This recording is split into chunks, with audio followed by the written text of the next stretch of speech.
আমার তো অনেকগুলো গান বেরিয়েছে বাংলার উপরে, কিন্তু আপনারাও থিম যেটা করেছেন বাংলার উপরে ভাষা, আমি মনে করি সব ভাষাই আমার প্রিয়, সব ভাষাকেই সম্মান জানাবো, কিন্তু মাতৃভাষা যার যার নিজের সম্পদ অস্মিতা, আমাদের ভাষাকে কেউ যেন অসম্মান না করে। আমরা যেমন জয় হিন্দ বলি, বন্দে মাতরম বলি, আমরা আবার জয় বাংলাও বলি, এটা মাথায় রাখবেন। জিএসটি নিয়ে মনে রাখবেন যেটা হয়েছে, সেন্ট্রাল গভর্নমেন্টের কোনো ক্রেডিট নেই। আমি এটা প্রথম দাবি করেছিলাম চিঠি লিখে যে ইন্স্যুরেন্স থেকে জিএসটি তুলে নেওয়া উচিত, কারণ আপনারা দেখেছেন আগে জিরেতে জিএসটি ছিল, জিরেতে নয়, এবং অনেক সামান্য ওষুধ, জীবনদায়ী ওষুধ এবং ছোট্ট ছোট্ট জিনিস, এবং আপনারা জানেন সেন্ট্রাল গভর্নমেন্টের 1 পয়সাও এর জন্য খরচ হয়নি, সব টাকাটা গেছে রাজ্য সরকারের কোষাগার থেকে। ক্রেডিট নিচ্ছে একজন আর আত্মনির্ভরতার কথা বলছেন, টাকাটা দেবেন তো? এটা হয়েছে, আমি খুশি, মানুষ সুযোগ পাচ্ছেন, কিন্তু করেছি আমরা কারণ আমার বাংলার মানুষদের জন্য বাংলা থেকে আমার 20,000 কোটি টাকার এর জন্য রেভিনিউ লস হবে।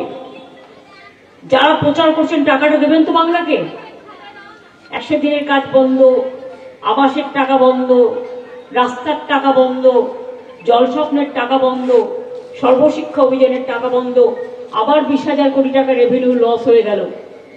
সংসারটা চালাবো কোথার থেকে? কিন্তু তা সত্ত্বেও আমি খুশি যে সুযোগটা মানুষ পেয়েছে, যেখান থেকে হোক আমাদের জোগাড় করতে হবে, কিন্তু মানুষের সুবিধা হয়েছে, এটা আমি বেশি খুশি। কিন্তু এর জন্য দিল্লির সরকারের কোনো কৃতিত্ব নেই বা কোনো পার্টির কোনো কৃতিত্ব নেই, এটার জন্য রাজ্য সরকারের টাকা গেছে। ডাবল ইঞ্জিন সরকার তো টাকা পাবে ঘুরিয়ে, কিন্তু এটার জন্য কোনো কম্পেনসেশন দেওয়া হয়নি, এটা আমাদের জিএসটি থেকে কাটা হয়েছে, এটা মাথায় রাখবেন। আমরা যে জিএসটিটা পাই একটাই ট্যাক্স, এখন দেবার বদলে নাম নিচ্ছে নিজেরা, আর টাকা গেছে আমার 20,000 কোটি টাকা। আমি একটা অ্যাড করে বলে দেবো, কাগজেও বেরোবে, দেখে নেবেন, ওটা আমি বলেছি দিতে। ভালো থাকবেন, সুস্থ থাকবেন, এবং এটা নিয়ে আমি একটা অ্যাড বের করে দেবো। অ্যাডটা তৈরি হচ্ছে, 20,000 কোটি টাকার উপর আমাদের এর জন্য রেভিনিউ লস হয়েছে। যাই হোক, মানুষের জন্য যখন গেছে মানুষই তার ব্যবস্থা করে দেবেন, কিন্তু কৃতিত্বটা রাজ্য সরকারের। Thank you so much. সব রাজ্যগুলোরই টাকা গেছে, সেন্ট্রালের কিছু যায়নি, ওর কোনো কম্পেনসেশন দেয়নি, কিন্তু অন্য রাজ্যকে তো ঘুরিয়ে দিয়ে দেবে, আমার রাজ্যকে সব কেটে নেয়। এমনিতেই 1,92,000 কোটি টাকা পেতাম, আরো 20,000 গেল। থ্যাংক ইউ, ভালো থাকবেন। স্থায়ী উপাচার্য নিয়োগ নিয়ে সুপ্রিম কোর্টে শুনানি। 12টি বিশ্ববিদ্যালয়ে স্থায়ী উপাচার্য নিয়োগ নিয়ে জট কাটলেও বাংলায় কাটল না জট। বারাসাত বিশ্ববিদ্যালয় ও কোচবিহার বিশ্ববিদ্যালয়ে স্থায়ী উপাচার্য নিয়োগ নিয়ে অব্যাহত জট। 15টি বিশ্ববিদ্যালয়ে স্থায়ী উপাচার্য নিয়োগ নিয়ে মুখ বন্ধ খামে ললিত কমিটির রিপোর্ট পেশ সুপ্রিম কোর্টে। 12টি বিশ্ববিদ্যালয়ে স্থায়ী উপাচার্য নিয়োগ নিয়ে সহমত রাজ্য সরকার ও রাজ্যপাল। 12টি বিশ্ববিদ্যালয়ে স্থায়ী উপাচার্য নিয়োগ নিয়ে রাজ্যের মুখ্যমন্ত্রী ও রাজ্যপালের মতামত নিয়েছে ইউইউ ললিত কমিটি, কিন্তু 3টি বিশ্ববিদ্যালয়ে স্থায়ী উপাচার্য নিয়োগ নিয়ে মেলেনি সহমত, উল্লেখ রিপোর্টে। পরবর্তী শুনানি শুক্রবার। কোচবিহার বিশ্ববিদ্যালয়ে স্থায়ী উপাচার্যের বদলে যোগদান করেছেন অন্য বিশ্ববিদ্যালয়ে, উল্লেখ রিপোর্টে। ইংরেজি নামের আদ্যক্ষর অনুযায়ী নিয়োগ, ললিত কমিটিকে নির্দেশ সুপ্রিম কোর্টে। এই মুহূর্তে সরাসরি চলে যাব ত্রিপুরেশ্বরী মন্দিরে পৌঁছেছেন প্রধানমন্ত্রী নরেন্দ্র মোদী, সেখানে পুজো দিচ্ছেন তিনি।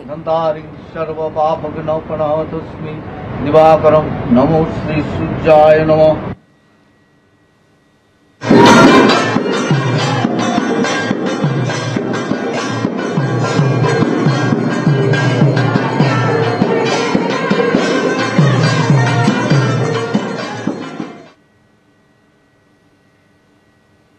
ত্রিপুরেশ্বরী মন্দির, যেখানে প্রধানমন্ত্রী নরেন্দ্র মোদী তিনি পৌঁছেছেন।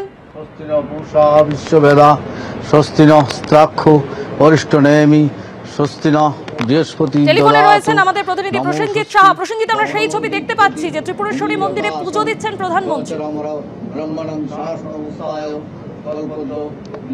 মিনিট নাগাদ ত্রিপুরা সুন্দরী মন্দিরে প্রবেশ করেন প্রধানমন্ত্রী, এবং জানিয়ে রাখি কেন্দ্রীয় প্রসাদ প্রকল্পে মোট 54 লক্ষ টাকা বা 54 কোটি টাকা ব্যয়ে এই নবনির্মিত এই মন্দির, যেটা 1501 খ্রিস্টাব্দে ত্রিপুরার মহারাজা ধন্যমাণিক্য সেটা স্থাপন করেছিলেন, তারপর সেটা পুনর্নির্মাণ করা হয় এবং এই পীঠকে, যেখানে দেবীর ডান পা পড়েছিল এবং তাকে সতীর 51 পীঠের এক পীঠ এবং কুর্ম পীঠ বলেও কিন্তু পরিচয় রয়েছে ত্রিপুরা সুন্দরী মন্দিরের। এবং সে মন্দিরের আদল অনেকটা কচ্ছপ আকৃতির করা হয়েছে এবং আজ প্রধানমন্ত্রী সেটা উদ্বোধন করবেন, পুজো দেবেন সেখানে এবং ইতিমধ্যে পুজো দিচ্ছেন সেখানে, এবং তাকে মুখ্যমন্ত্রীর সঙ্গে রাজ্যপাল রয়েছেন। এবং আজ বহু প্রতীক্ষিত এ রাজ্যের নবরূপে এবং আজকে নবরাত্রির প্রথম দিন, এবং সেখানেই প্রধানমন্ত্রীর হাত ধরে এই মন্দিরের নবরূপ যেটা রয়েছে, শুধুমাত্র গর্ভগৃহ যেটা রয়েছে দেবীর, সেটা অপরিবর্তিত রয়েছে এবং তার আশপাশ এলাকায় সেটা একটা কচ্ছপ আকৃতি দেওয়া হয়েছে মন্দিরের, এবং সেই নবনির্মিত মন্দিরের উদ্বোধন হতে যাচ্ছে। স্বর্ণালী, প্রসেনজিৎ, তুমি আমাদের সঙ্গে থাকো। ত্রিপুরেশ্বরী মন্দির, নবনির্মিত মন্দিরের উদ্বোধন হতে যাচ্ছে আর কিছুক্ষণের মধ্যে প্রধানমন্ত্রী নরেন্দ্র মোদী তিনি এই মুহূর্তে সেখানে পুজো দিচ্ছেন।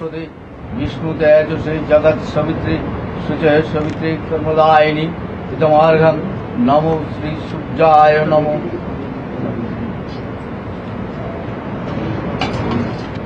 নমো জবা কুসুম সংকাশং কাশ্যপেয়ং মহাধুতিং দন্তারিং সর্ব পাপঘ্ন প্রণতস্মি দিবাকরং নমো শ্রী সূর্যায় নমঃ।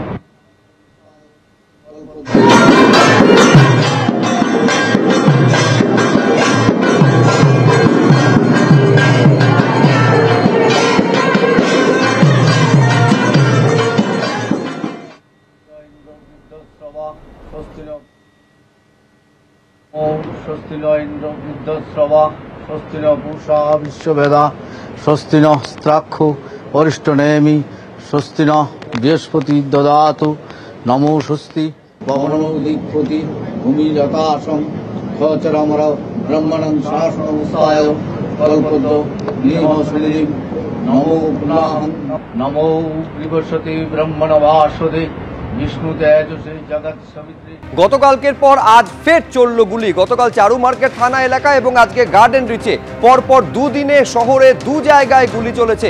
গতকাল আপনারা জানেন গার্ডেন রিচে একটি জিমের ভেতরে ঢুকে মেঝে লক্ষ্য করে গুলি চালায় এবং এখনো পর্যন্ত সেই ঘটনায় একজনকেও ধরতে পারেনি পুলিশ। আর অন্যদিকে গার্ডেন রিচে চলল গুলি। রাস্তার ধারে উদ্ধার তরুণের রক্তাক্ত দেহ। গুলি লেগেছিল মাথায়, পায়ের পাশে পড়েছিল দেশি পিস্তল। দুটো ছবি পরপর 24 ঘন্টার মধ্যে শহরে দু জায়গায় গুলি চলার ঘটনা ঘটেছে। গার্ডেন রিচে যে ব্যক্তির মৃতদেহ উদ্ধার হয়েছে তার নাম শ্রেষ্ঠ ধুরকা, তার বাড়ি হেস্টিংসে। গার্ডেন রিচে ডিসি বন্দরের অফিসের খুব কাছে এই গুলি চলার ঘটনা ঘটেছে, ফলে স্বাভাবিকভাবে এলাকায় চাঞ্চল্য ছড়িয়েছে। এই যে আগ্নেয়াস্ত্রটি উদ্ধার হয়েছে সেই আগ্নেয়াস্ত্র থেকে আঙুলের ছাপ উদ্ধারে তৎপর ফিঙ্গারপ্রিন্ট বিশেষজ্ঞরা।